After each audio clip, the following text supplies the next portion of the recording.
Seven, 6, 5, 4, 3, 2, 1. You'll never have the sacred stone. Hey, it's Wayne with HaveToFlip.com. So, although there isn't a timestamp on this, it is later in the day, which is a good thing. It means today I got to do a walkthrough of a company, which is kind of cool. This is a different all-around job opportunity that I had. Unfortunately, I really don't think it's going to work for me. I have been in warehousing for 20 some years, and this was industry. They built doors. Very cool. I had a lot to discuss with the guy when we were walking through, so I learned quite a bit. And I let them know that where I was, how much I really knew. Let them bask a little bit in our meeting, and I'm gonna call them back. Again, I'm having issues with every company, and the Great Blue Blazes wants to do 10-hour days, so I can't do 10-hour days. So if we can work something out where I can do 8-hour days, I might seriously consider this. I wanted something very mindless. Go into work and do my job, go home, and then I can be able to focus on this. That is definitely what this is. You have a station, huge conveyor runs through, door comes to you, you put your part on, and then it moves on down the road. My biggest concern is I'm 6'4", and there is no room to adjust tables.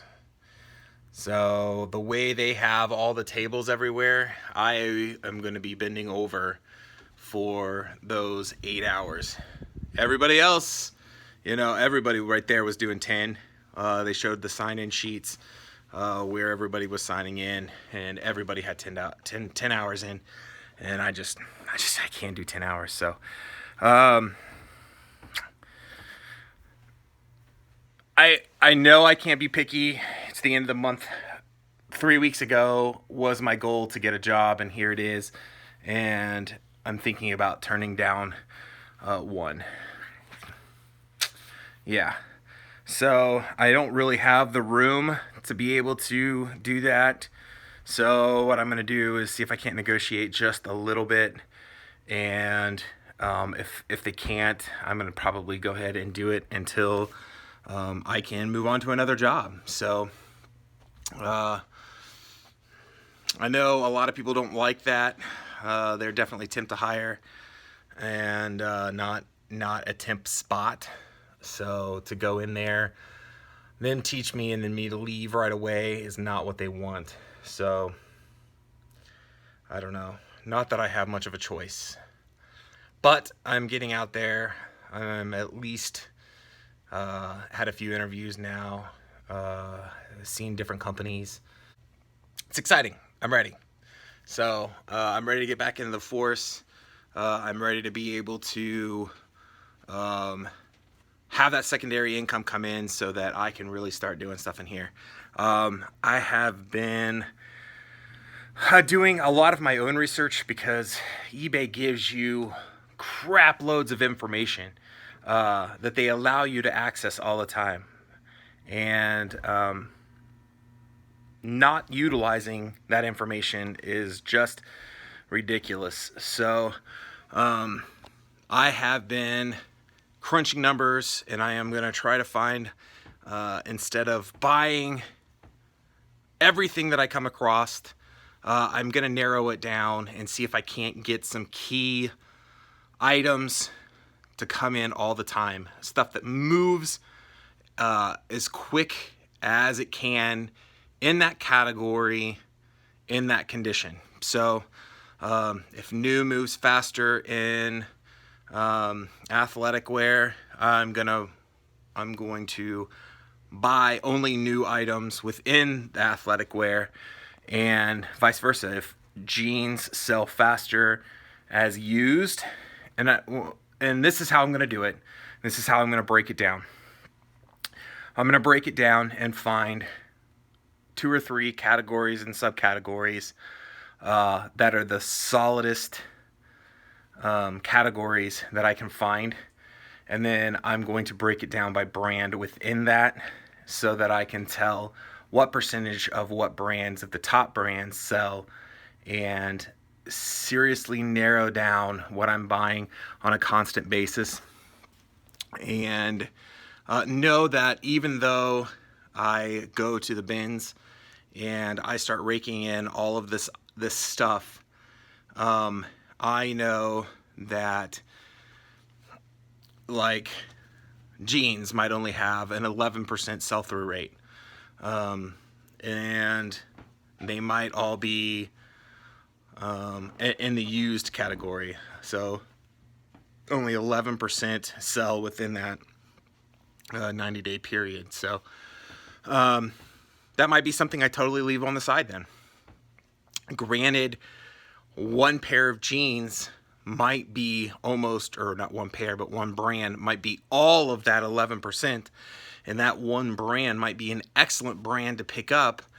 I don't want to narrow it down so deep that I'm only looking for a single brand, for the simple fact of availability. To find one single brand all the time takes a lot of moving around, exploring, finding. If I can find an overall category that is very solid, so tops might sell at 48%. So 48% of every used item out there sells in tops. I mean, these are just made up numbers and made up categories, just so that you have an idea. But to focus on tops then would be wiser than pulling in jeans that only 11%. And then I can determine proper brandage within tops. So I already know that 48% of tops all sell. So if I narrow it down to the top 10 brands within tops, I am hitting more of like 60 to 80% of those items sell within that. I think the listings are 90 days, but I'm not 100% sure of sold items. But anyways, that'll give me a solid basis on items that I really need to stay away from, instead of not knowing everything and just randomly buying and hoping that the items actually sell, or lowering them down low enough to sell. I can help myself progress faster. So it is a little bit of work. I haven't played with like Terapeak, and they might use all the same data, and all I got to do is just type in a couple words or the category and see it right off the bat without doing what I'm doing. But because what I'm doing takes a little bit, it definitely sticks in my mind a little bit more, because the processes that I'm using to find those numbers take some time to do it. So I'm going to do women's clothing. Women's clothing is a very large aspect and a lot of competition, but widely available. I can go into my thrift store, and 99% of it is women's clothes, and very often I have very few men's clothes. So to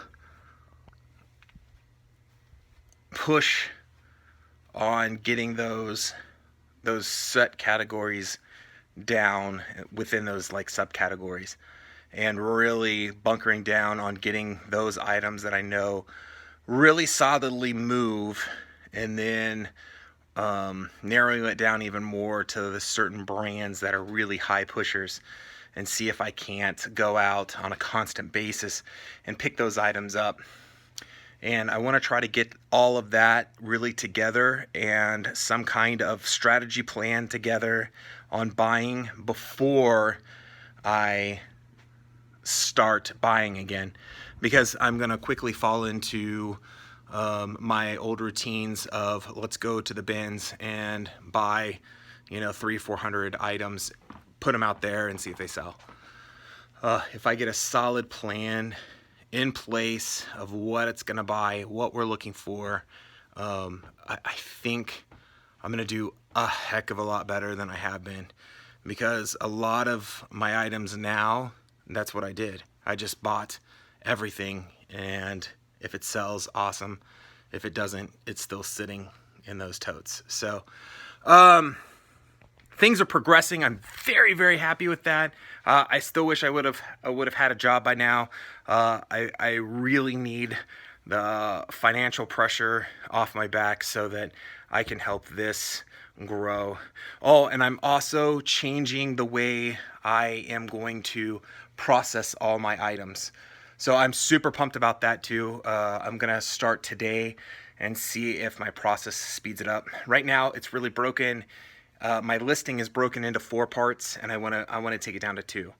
I'm gonna take and combine 2 and the other 2 together, and it'll be totally up to my wife if she wants to combine hers.